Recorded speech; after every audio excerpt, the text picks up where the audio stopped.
Oke lur, bismillahirrahmanirrahim. Assalamualaikum warahmatullahi wabarakatuh. Assalamualaikum semuanya saudaraku dimanapun berada, muslimin dan muslimat. Berjumpa kembali dengan saya Ahmad Bayi Channel. Lur, kita berdoa dulu, semoga kita selalu dalam perlindungan Allah Subhanahu wa Ta'ala dari segala macam bencana, dari malapetaka, dan juga diberikan rezeki yang halal dan barokah. Amin amin ya rabbal alamin. Oke lur, santai-santai dulu sambil melihat pemandangan di depan. Biasanya lur ini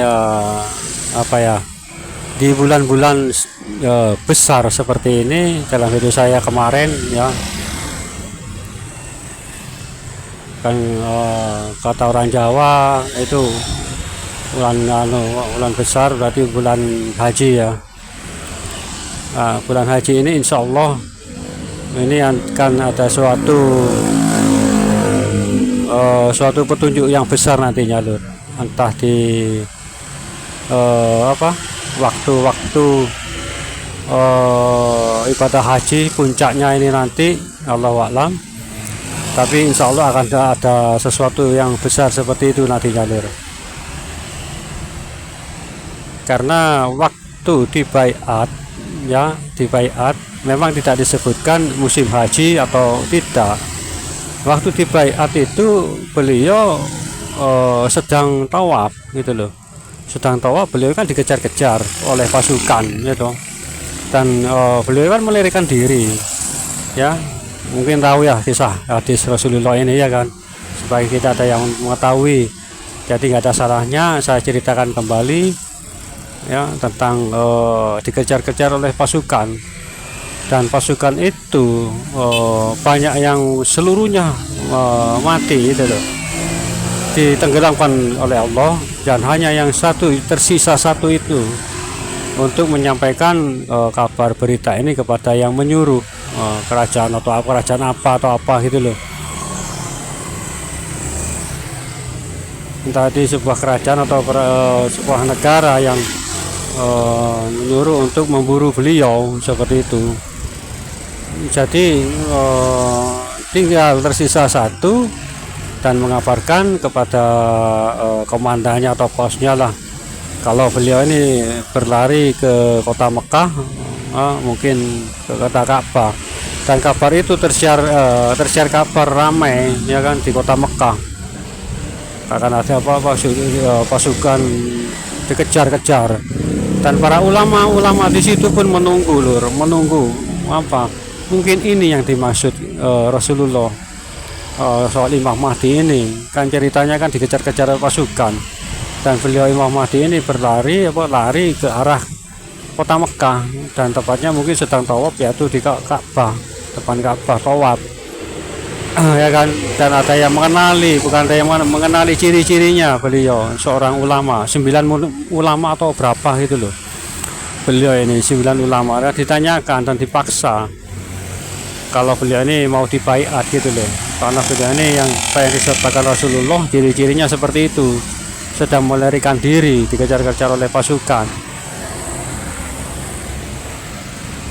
Setelah itu dipaksa oleh para wali ini ya toh, 9 ulama ini, beliau nggak mau mengakui ya kan, bagaimanapun juga nggak mau mengakui. Akhirnya beliau pun minta waktu 1 malam, untuk mencari petunjuk atau minta petunjuk kepada Allah, dan 1 malam itu pun diberikan petunjuk ya kan, bahwa dirinya itu benar-benar Imam Mahdi. Nah ini menurut mengurut lah, pokok mengurut seperti itu menurut. Nah ini kenapa yang terjadi di Nusantara kok banyak yang menyebutkan kalau Satropeningin ini atau Imam Mahdi ini munculnya di Nusantara, Indonesia. Terus bagaimana ceritanya? Nah ini tiba-tiba Satropeningin ini lari ke kota Mekah. Mungkin di sini muncul ya toh, kan beliau kan dicari-cari ya toh, dan dikejar-kejar. Mungkin beliau larinya ke sana seperti itu, Allahu a'lam. Tapi bisa juga diartikan dengan beliau ini waktu di Nusantara, di Indonesia, di sini, ya toh, di sekitar di sinilah. Mungkin beliau ini sedang musyawarah dengan para pengikut-pengikutnya, ya toh, dikelilingi lah. Beliau ini dikelilingi oleh para pengikutnya.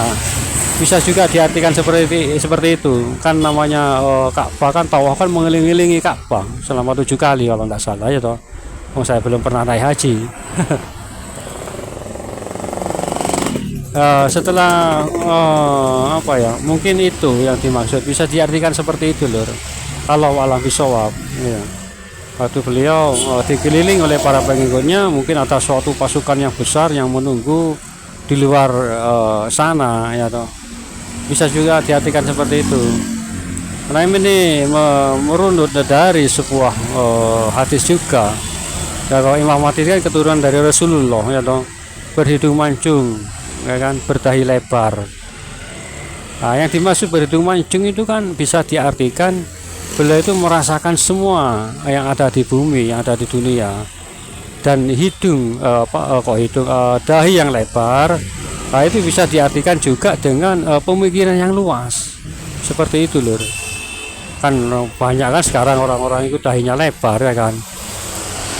Contoh umpamanya seperti itu. Ini kan hanya perumpamaan, bisa juga kenyataan atau nyata tentang tawaf itu tadi. Karena saya juga punya pemikiran yang berhidung mancung, ya toh, hidung mancung kan tahu sendiri, bisa merasakan semuanya, merasakan semualah alam dunia ini, dan beliau berada, dunia ini berada dalam diri beliau. Dan soal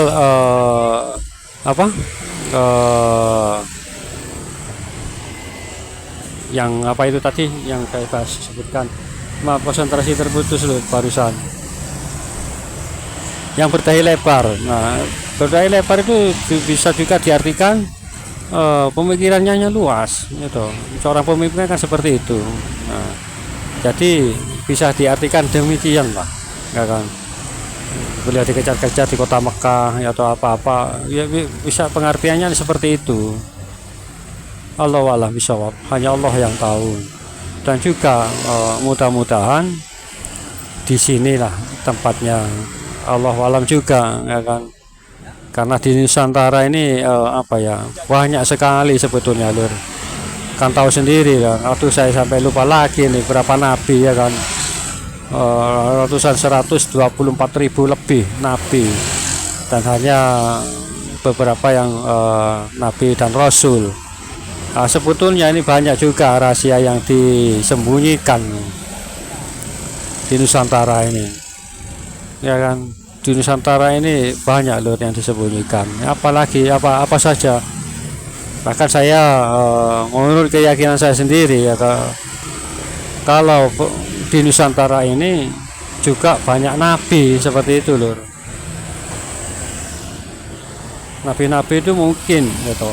Mungkin ini perkiraan saya, itu terbanyak di Nusantara seperti itu loh. Bukan di Arab, bukan di Palestina, di Syam, negeri Syam, itu bukan.